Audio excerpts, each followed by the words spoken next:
Bismillahirrahmanirrahim. Alhamdulillah. Wassalatu wassalamu ala Rasulillah. Asyhadu an la ilaha illallah wahdahu la syarika lah. Wa asyhadu anna Muhammadan abduhu wa rasuluh. Sallallahu alaihi wa ala alihi wa sahbihi wa sallama tasliman katsira amma ba'd. Qala Allah Ta'ala fil Qur'anil Karim, ya ayyuhalladzina amanu taqullaha wal tanzur nafsum ma qaddamat lighad wattaqullaha innallaha khabirum bima ta'malun. Nah, insyaallah kita melanjutkan kajian tentang sifat salat Nabi sallallahu alaihi wasallam. Salat sebagaimana salatnya Rasulullah sallallahu alaihi wa ala alihi wasallam. Perintah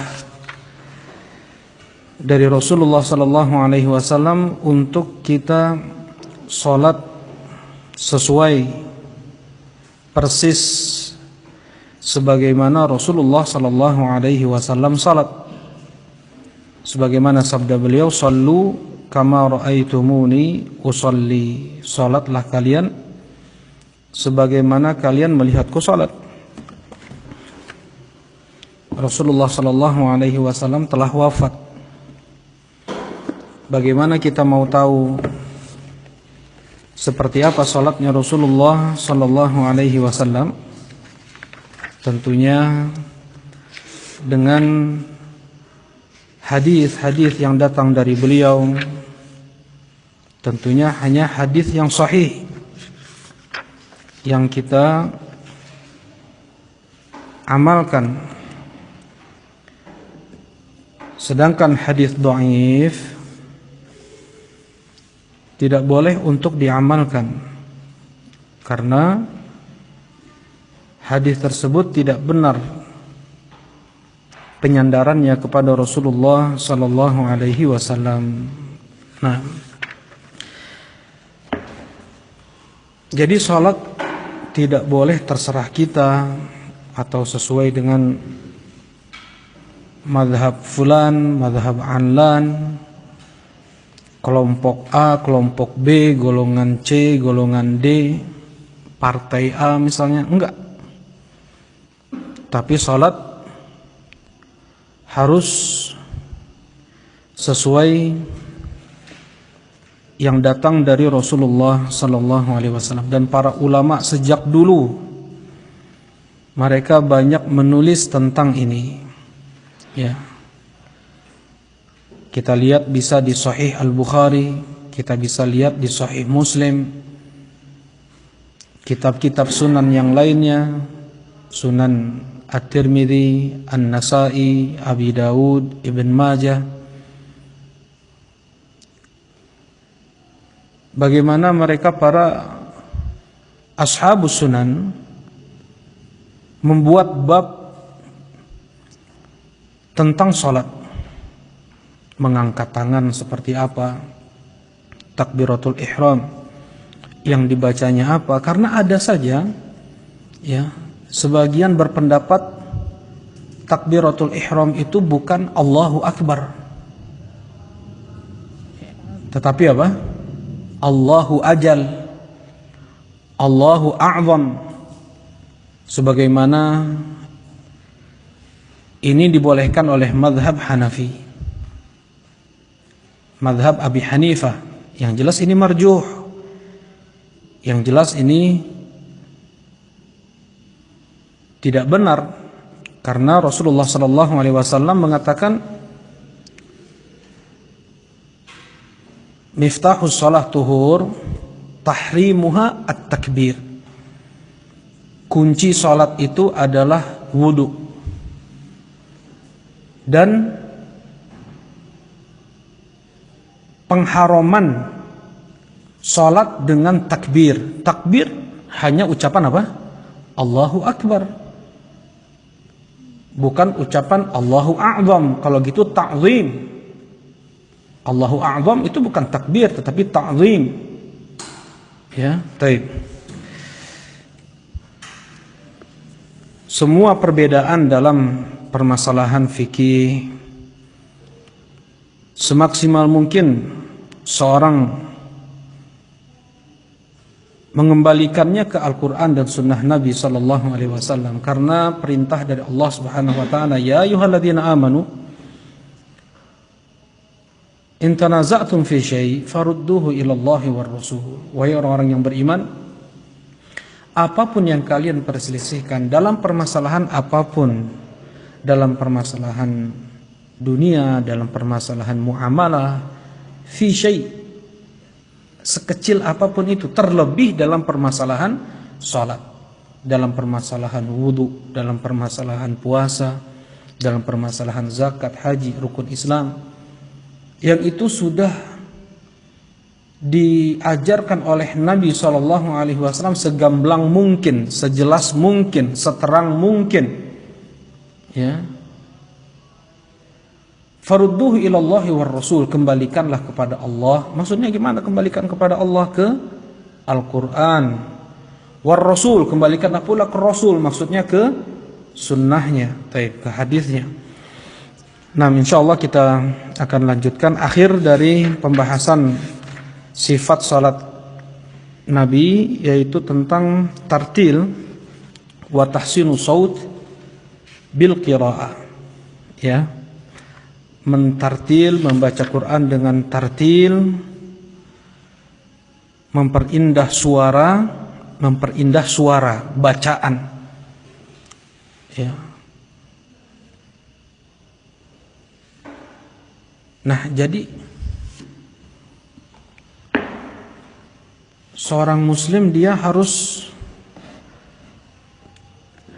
berlatih, ya, di salat tahajudnya, di salat-salat sunnah lainnya, bagaimana tidak membaca diam, hening. Enggak, kan sudah dibaca hadisnya. Rasulullah SAW suatu malam pernah mendatangi rumah Abu Bakar As-Siddiq. Beliau sholat tahajud hening, gak ada suara sedikit pun. Umar bin Khattab membaca dengan suara yang keras, lantang.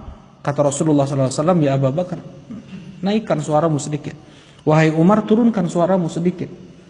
Ya, baca dengan suara sedang. Tentunya apa? Dengan irama, dengan lagu. Ya, dilagukan. Apa hukum membaca Al-Quran seperti baca koran seperti itu, datar? Apa hukumnya, Taufik? Baca Quran datar, kayak baca koran, kayak baca artikel COVID-19 kayak gitu misalnya. Kita baca datar, apa hukumnya? Haram. Mana dalilnya? Laisa minna man lam yataghanna bil Quran. Bukan termasuk dari Islam ini. Bukan termasuk dari ajaran Rasulullah, bukan termasuk dari golongan Rasulullah SAW yang tidak mengiramakan Al-Quran, yang tidak melagukan Al-Quranul Karim. Nah, dosa besar.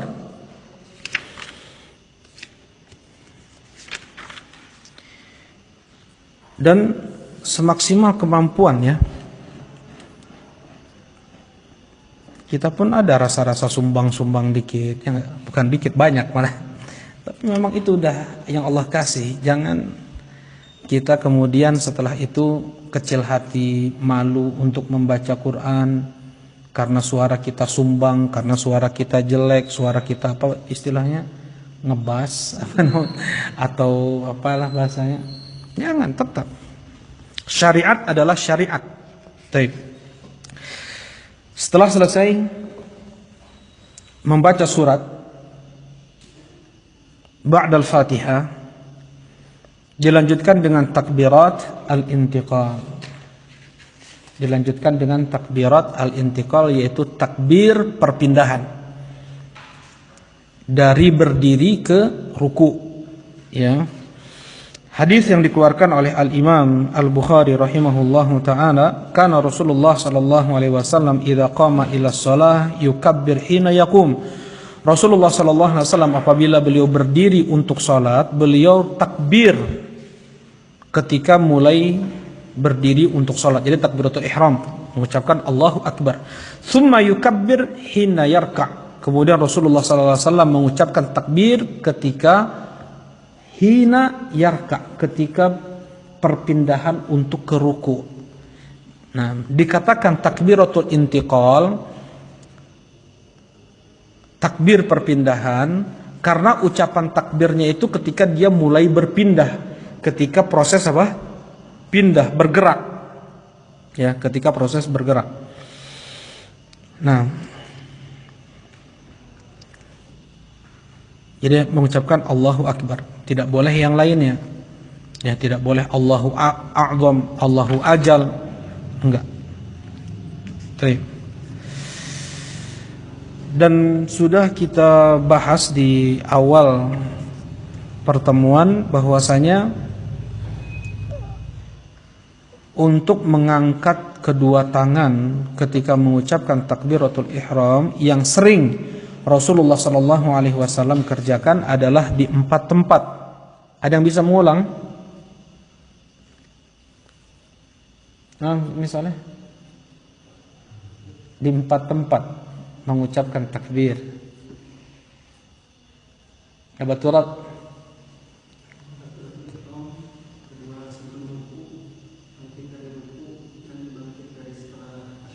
Baik.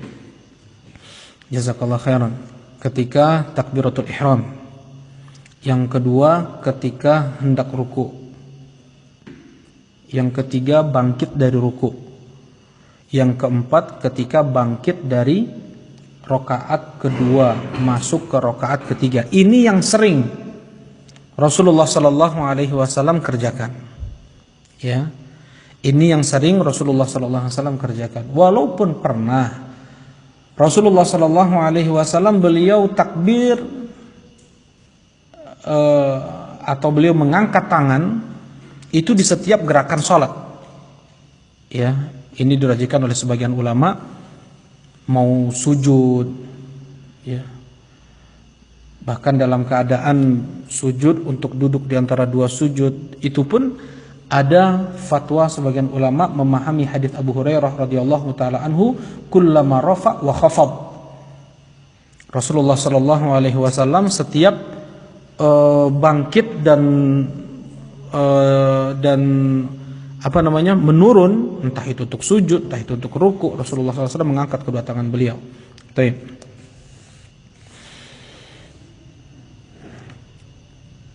Ar-ruku' adalah rukun dari rukun-rukun salat. Apabila tidak ditunaikan, maka tidak sah rakaat tersebut karena tidak tertunaikan rukun. Kemudian tumakninah, haruslah tumakninah, dan ini pun rukun. Sudah disampaikan pula hadis al-musi fi salatihi, yaitu sahabat yang salah dalam salatnya.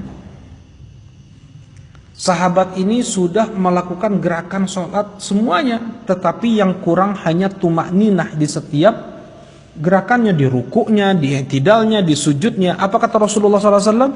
Irji' fasalli fa innaka lam tusalli. Kembali lagi engkau salat, engkau belum salat. Dia membaca subhana rabbiyal azim, dia baca. Dia baca rabbana walakal hamd, dia baca subhana rabbiyal a'la, rukuknya, sujudnya dia kerjakan semua. Tapi yang tidak ada apa? Tumakninah, ketenangan. Jadi apa hukum tumakninah? Rukun, bukan wajib. Rukun. Apabila itu tidak ditunaikan, maka apa? Tidak sah rakaat tersebut. Ya. Kita sholat di belakang imam yang tidak tumakninah, apakah sah? Enggak sah, batalkan sholat kita. Nah, tapi ingat, ya, kita tahu nih, imam ini sholatnya ringan, maksudnya agak sedikit cepat. Tapi kalau kita cuman baca zikir ruku atau sujud itu satu kali, itu kita sudah tumakninah, subhana rabbiyal a'la. Itu yang kita baca, cukup satu aja. Jangan sudahlah gerakan imam tersebut agak cepat, kita paksakan dengan 3 kali sampai 10 kali. Yang kita baca itu kencang, itu tidak tumakninah namanya. Jelas ini insyaallah. Nah, di sini perlu fikih. Perlu kita fikih sebagai makmum menyikapi imam yang seperti itu. Ya. Jangan kita perlambat bacaannya, jangan kita perbanyak bacaan zikir, ruku dan sujudnya. Cukup satu kali, tetapi tumakninah, tetapi tenang dalam membacanya. Subhana rabbiyal azim. Boleh sah kita tetap sholat di belakang imam tersebut. Terkadang dia menghukumi tidak sah sholat di belakang imam fulan karena sholatnya kencang. Iya, karena dia memaksakan 3 kali zikir subhana rabbiyal azimnya atau subhana rabbiyal a'lanya. Jelas ini. Padahal kalau seandainya cuma 1 kali saja, itu sudah bisa dia dapat tumakninah. Ya, baik. Nah, dan ruku adalah ibadah. Ya ayyuhalladzina amanu ruk'u wasjudu. Wahai orang yang beriman, rukuklah kalian, sujudlah kalian, wa'budu rabbakum, dan sembahlah Rabb kalian. Rukuk dan sujud hanya untuk Allah. Karena itu tidak boleh rukuk dan sujud untuk makhluk. Ya, enggak boleh kita sujud ke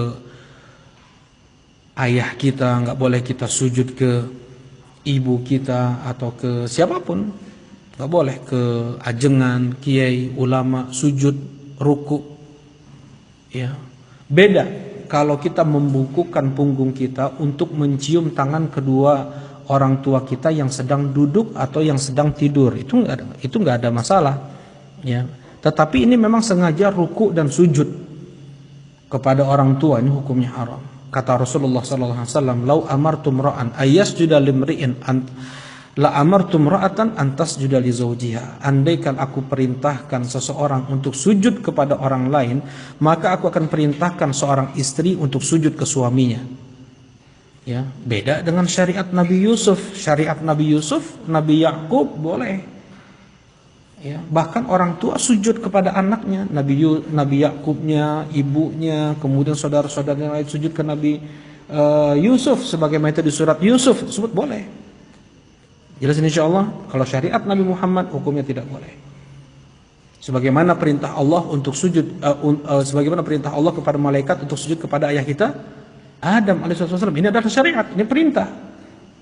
Nah, tapi kalau untuk syariat ini, syariat Nabi Muhammad SAW, tidak boleh kita sujud dan ruku kecuali hanya untuk Allah. Tidak boleh ruku dan sujud kepada makhluk. Nah,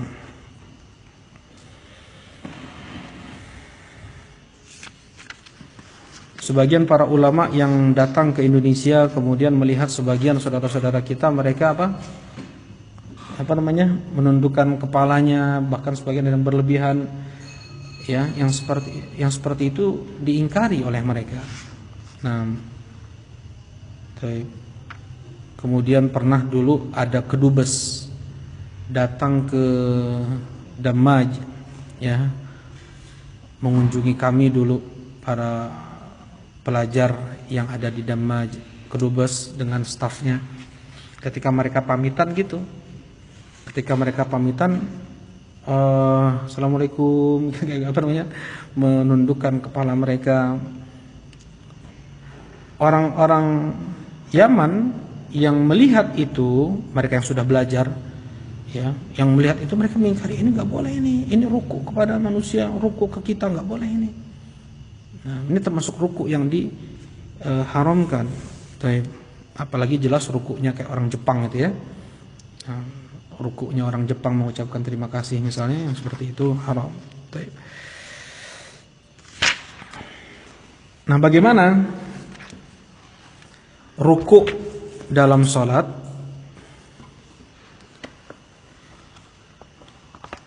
Kana sallallahu alaihi wasallam yadha kaffaihi ala rukbatayhi.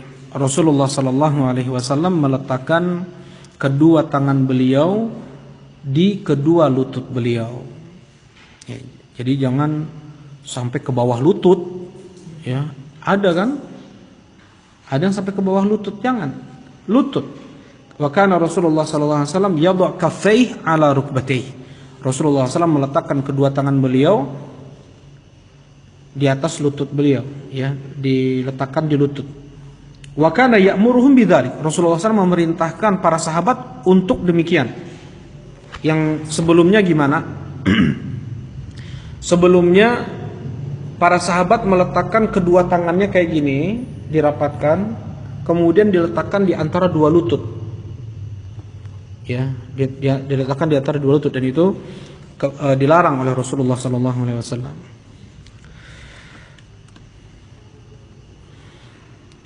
Bagaimana cara meletakkan jemari di lutut? Ka'annahu qabid alaihima. Ya, Rasulullah SAW mencengkram lutut. Ya, tafrij asabi' al-kaffain. Jadi tafrij merenggangkan jemari. Kalau qabid mencengkram lutut itu tentunya apa? Dengan merenggangkan jemari, ya enggak dengan merapatkan jemari kayak gitu, enggak. Tapi apa? Merenggangkan jemari, ya, dipegang atau dicengkram lutut. Wa kana yufarrij baina asabi'ih. Nah, di sini jelas hadisnya Rasulullah SAW merenggangkan jemari-jemari beliau, dan Rasulullah SAW perintahkan sahabat untuk itu. Wa kana yujafi.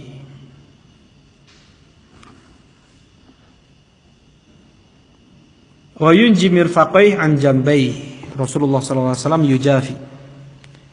Ya, ketika ruku itu pun direnggangkan sedikit ya, lengan itu dijauhkan dari sisi badan. Wamdud dhahrak. Kemudian kan biasanya kayak gini, ruku punggungnya kan kayak gini. Kata Rasulullah SAW, biasanya hari kita naon lembung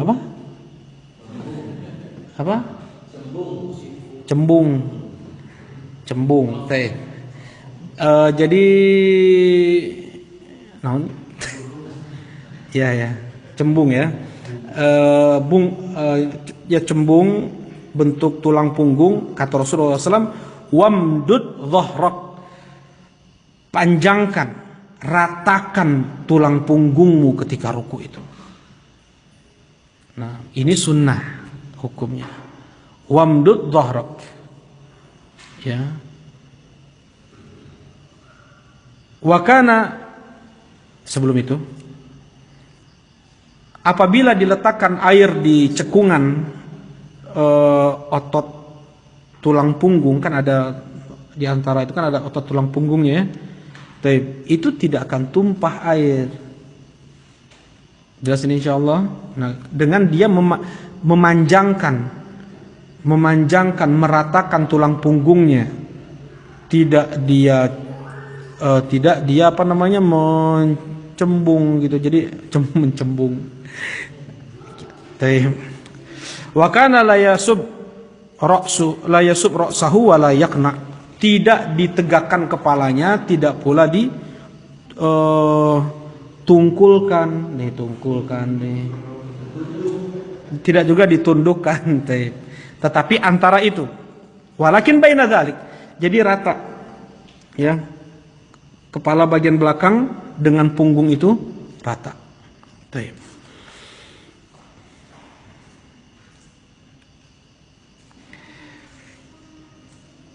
Wajib untuk tumakninah ketika ruku.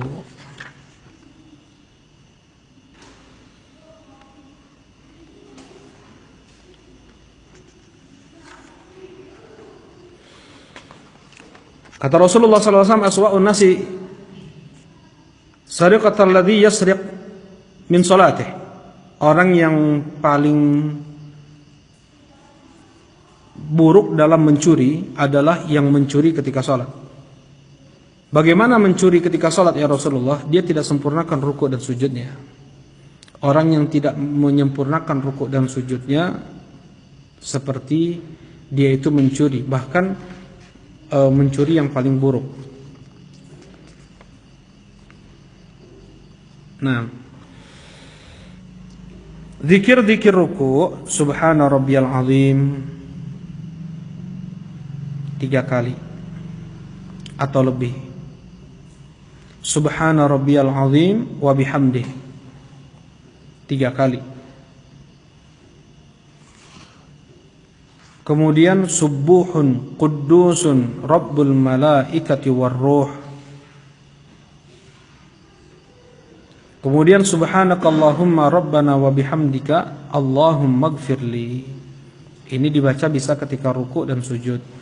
Setelah turun kepada Rasulullah sallallahu alaihi wasallam surat An-Nasr, idza jaa nasrullahi wal fath wa ra'aitan nas yadkhuluna fi dinillahi afwaja fasabbih, tasbihlah, bihamdi rabbik, bertahmid, wastaghfirhu, dan beristighfarlah. Tasbih, tahmid, istighfar.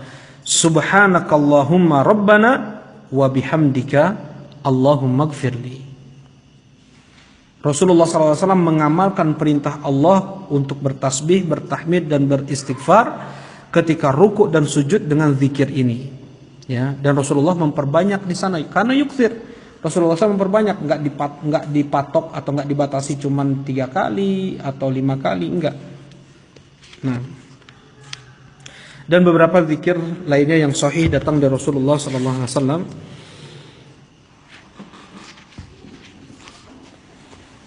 Yang disunnahkan ketika ruku adalah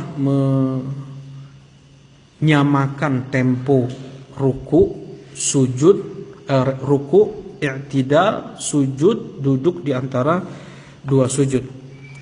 Kata Bara ibn Azib radhiyallahu taala anhu, yang dikeluarkan oleh Imam Al-Bukhari dan Muslim, ramaktu salata Rasulullah sallallahu alaihi wasallam, aku betul-betul memperhatikan salatnya Rasulullah sallallahu alaihi wasallam, fawajadtu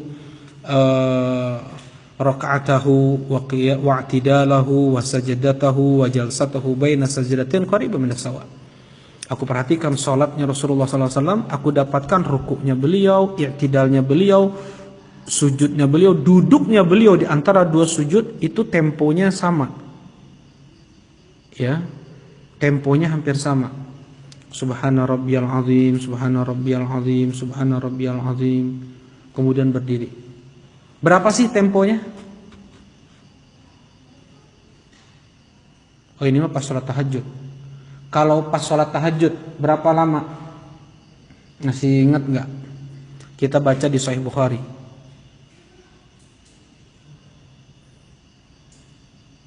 Berapa, Taufik?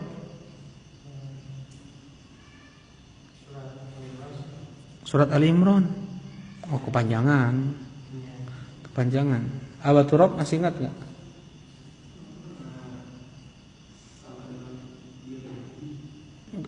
Enggak. Aisyah radhiyallahu taala anha, beliau mengatakan seperti seseorang membaca 50 ayat. Seperti membaca 50 ayat.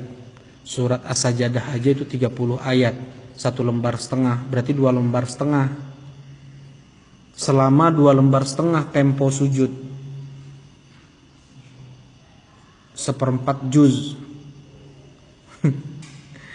Ya, 10 menit lah, 15 menit untuk sekali ruku, sekali sujud, sekali i'tidal, ya. Nah, disunnahkan untuk memperpanjang ruku juga. Ya. Ini jadi sujud, i'tidal, ruku, i'tidal, sujud, dan duduk di antara 2 sujud, upayakan temponya itu apa? Sama. Hadis siapa tadi? Hadis Bara ibn Azib, dikeluarkan oleh Bukhari dan Muslim. Ya. Apa yang dilarang ketika ruku? Membaca Al-Qur'anul Karim. Nah,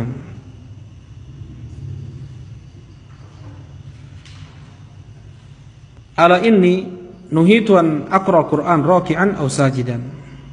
Aku dilarang untuk membaca Al-Qur'an ketika ruku dan ketika sujud. Kalau Rasulullah SAW dilarang, kita pun dilarang juga. Bukan hanya Rasulullah saja yang dilarang. Wa ma'atakumur rasulu fakhudhuh. Apapun yang datang dari Rasul, ambil oleh kalian. Nah, Rasulullah dilarang untuk membaca Al-Quran ketika ruku dan ketika sujud. Nah, wa kana yanha an qira'atil Qur'an fi ruku'i was sujud. Rasulullah SAW melarang untuk membaca Al-Quran ketika ruku dan ketika sujud. Ya, nggak boleh baca surat pendek atau membaca ayat yang ada di, misalnya ayat itu doa ada di dalam Al-Quran, Rabbana la tuzigh qulubana misalnya, nggak boleh. Kami maksudkan doa kok, bukan baca Quran. Ya tapi kan doa tersebut sesuai atau persis dengan yang ada di dalam Al-Quran. Kalau mau dia berdoa dengan doa tersebut yang ada di dalam Al-Quran, dia ubah sedikit. Harusnya Rabbana la tuzigh qulubana diganti dengan Allahumma la tuzigh qulubana, itu boleh. Tapi kalau yang persis ketika sujud atau ketika ruku tidak boleh. Nah, hadis Nabi SAW, fa'amar ruku' fa'azimu fihi rabb. Ketika kalian dalam keadaan ruku, agungkan Rabb kalian. Subhana rabbiyal azim. Fa'azimu. Di sini jelas fa'azimu. Kita yang datang dari Rasulullah SAW ketika ruku, di antara zikirnya apa? Subhana rabbiyal azim. Nah ini jelas bantahan juga untuk mazhab Hanafiyah yang mengatakan boleh untuk mengucapkan Allahu a'zam atau Allahu ajal di takbiratul ihram atau di takbir-takbir perpindahan. Setelah itu al-i'tidal, bangkit dari ruku. Ya. Bangkit dari ruku, apa yang dibaca? Bukan Allahu Akbar, tetapi apa? Sami Allahu liman hamidah. Allah mendengar siapa yang memujinya. Allah mendengar siapa yang memujinya. Karena itu kita mengucapkan Rabbana walakal hamd. Rabbana lakal hamd. Allahumma Rabbana walakal hamd. Allahumma Rabbana lakal hamdu. Ada berapa berarti itu? Ada berapa tadi barusan Anda baca? 4. Gitu ya, jelas ya? Keempat-empat ini sahih datang dari Rasulullah. Rabbana walakal hamdu, Rabbana lakal hamdu, Allahumma Rabbana walakal hamd, Allahumma Rabbana lakal hamdu. Ya, baik. Keempat-empatnya itu sahih datang dari Nabi SAW. Kalau yang dibaca cuman segini, kan cepat berarti tidalnya kan? Ya. Tetapi Rasulullah SAW terkadang melanjutkan, ya, mil'us samawat wa mil'ul ard wa mil'u ma syi'ta min syai'in ba'd. Tambah lagi ahlus tsana wal majd ahaqqu ma yaqulul. Dan di sini apa? Ahlus tsana wal majd ahaqqu ma qala al 'abd wa kulluna laka 'abd. Allahumma la mani'a lima a'tait wa la mu'tiya lima manat wa la yanfa'u dzal jaddi minkal jadd. Dikeluarkan Imam Muslim. Ya, panjang. Baik.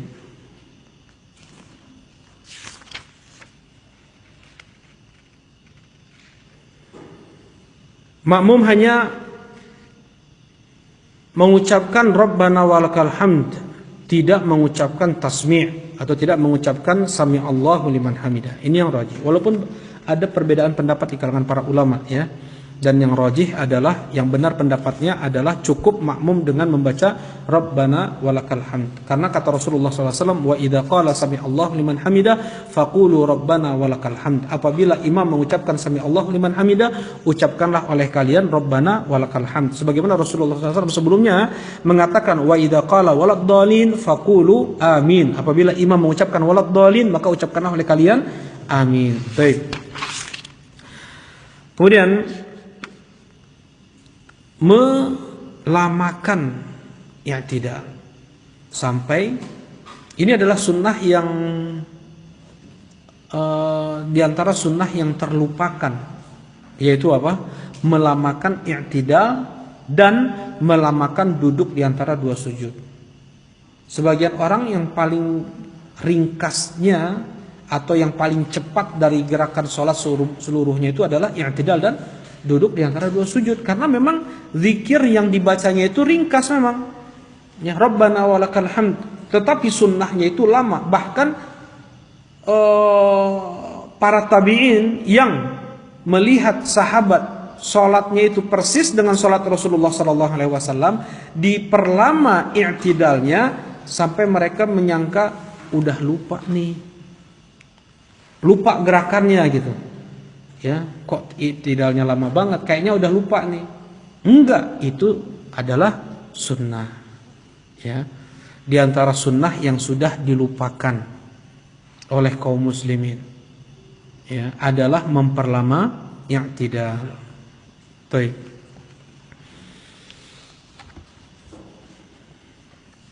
Hukum i'tidal rukun.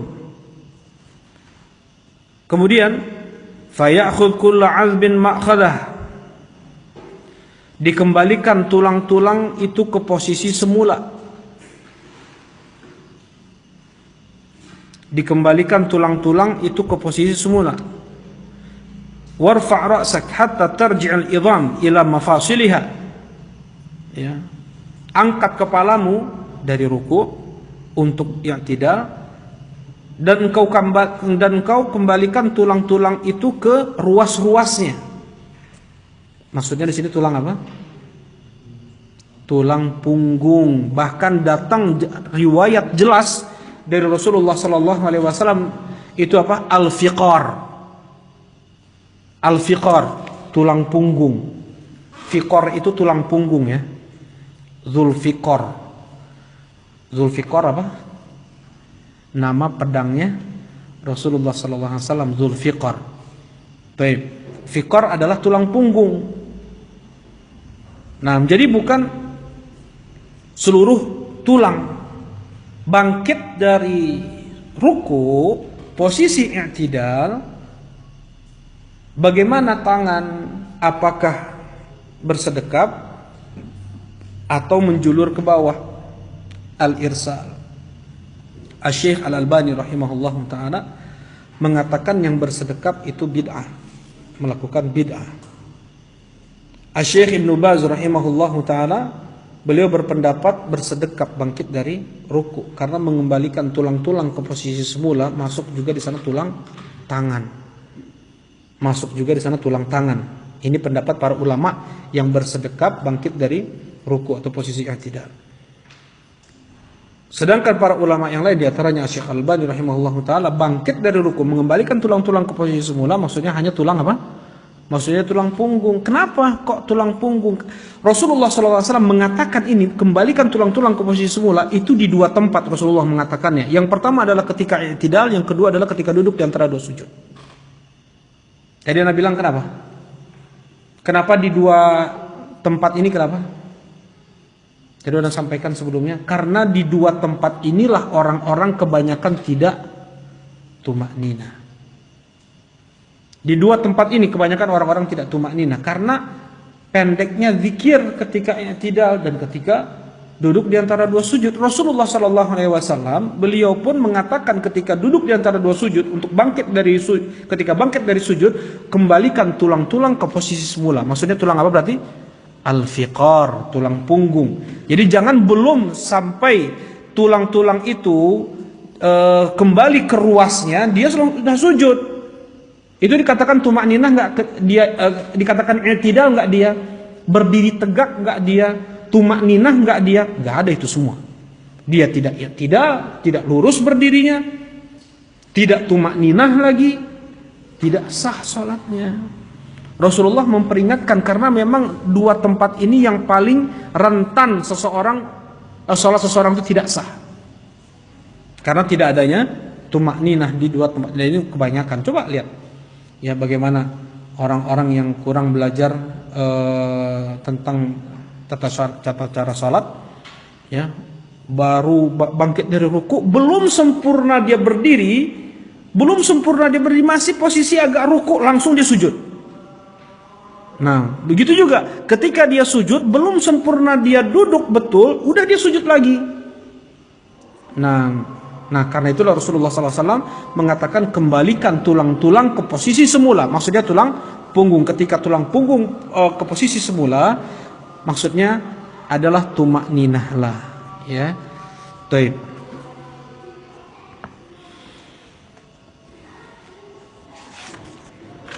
Ya.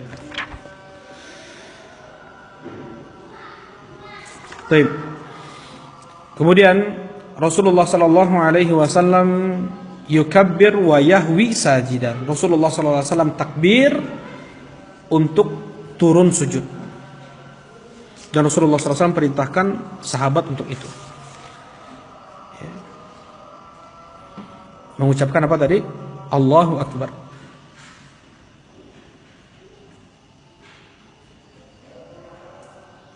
Terkadang Rasulullah mengangkat kedua tangan beliau. Ya boleh dilakukan sesekali, mengangkat kedua tangan ketika mau sujud. Tetapi yang sering Rasulullah lakukan di 4 tempat saja, sudah disebutkan tadi.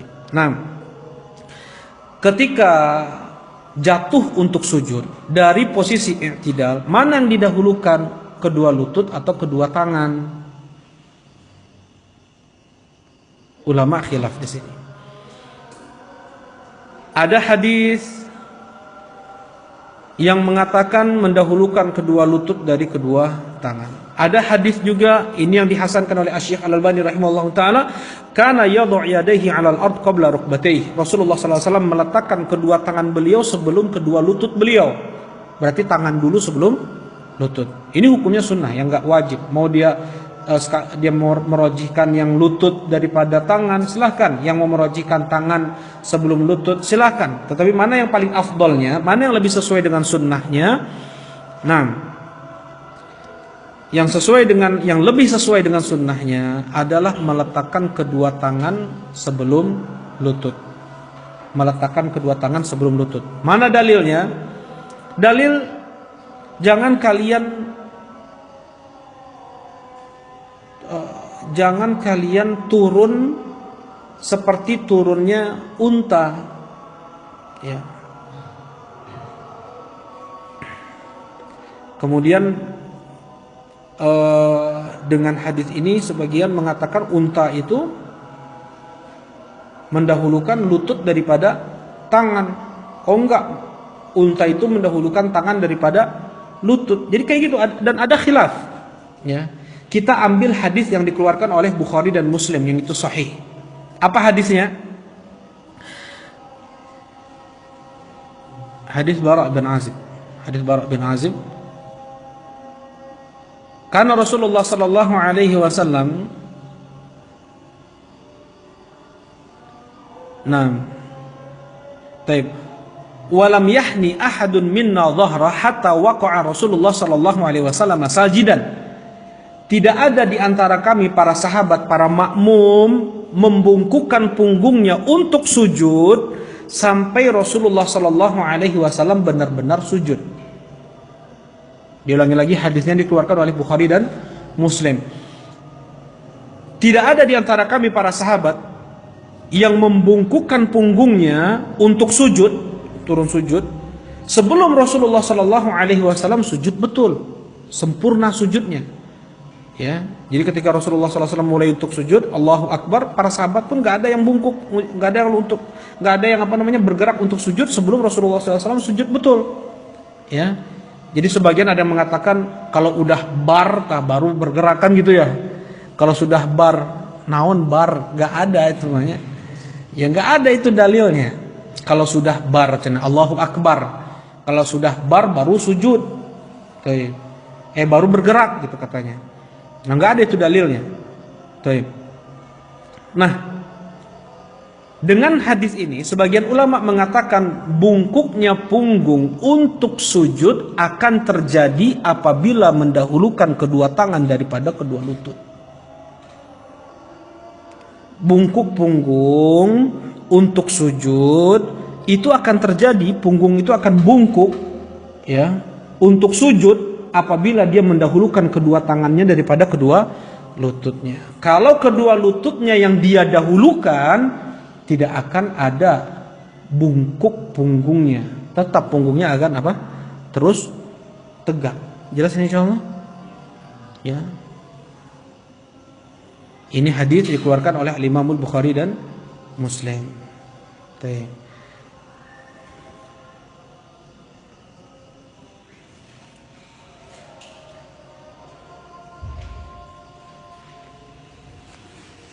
Nah, dan ini hukumnya sunnah. Insyaallah pada pertemuan berikutnya kita masuk pada sujud insyaallah. Kita cukupkan kajian kita pada malam hari ini. Insyaallah kita lanjutkan pekan depan. Subhanakallahumma rabbana wa bihamdika asyhadu an la ilaha illa anta astaghfiruka wa atubu ilaik. Assalamualaikum warahmatullahi wabarakatuh.